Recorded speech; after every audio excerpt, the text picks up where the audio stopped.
নমস্কাৰ বন্ধু বান্ধৱীসকল সকলোকে স্বাগতম জনাইছো আমাৰ মিক্স নিউজ চেনেলৰ নতুন এটা ভিডিঅ'ৰ মাজলে বন্ধু বান্ধৱীসকল অসমৰ জনপ্ৰিয় অভিনেত্ৰী আৰু সকলোৰে মৰমৰ অভিনেত্ৰী বৰ্ষা ৰাণী বিষয়াই এবাৰ বিহু ক'ত উদযাপন কৰিলে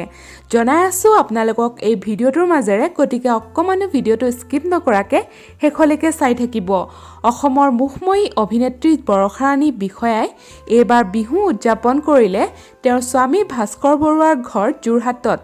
আৰু যোৰহাটৰ ঢেকিয়াখোৱা নামঘৰত তেওঁ এবাৰ গোসাই বিহুৰ দিনাই ঢেকিয়াখোৱা নামঘৰ দৰ্শন কৰিবলৈ তেওঁ গোটেই পৰিয়ালৰ লগত উপস্থিত হ'ল আপোনালোকে বাৰু এই অভিনেত্ৰীগৰাকীৰ অভিনয় চাই কেনেকুৱা পায় এটা কমেন্ট কৰি জনাবচোন তেওঁৰ স্বামী ভাস্কৰ বৰুৱাক বাৰু আপোনালোকৰ কেনেকুৱা লাগে এটা কমেন্ট কৰি আমাক জনাব বুলি আশা কৰিলো আৰু ভিডিঅ'টো আসলে আজিলৈ ইমানেই গতিকে ভিডিঅ'টো লাইক কৰিব কমেন্ট কৰিব আৰু শ্বেয়াৰ কৰিব নতুনকৈ অহা সকলে আমাৰ চেনেলটি সাবস্ক্ৰাইব কৰি ল'ব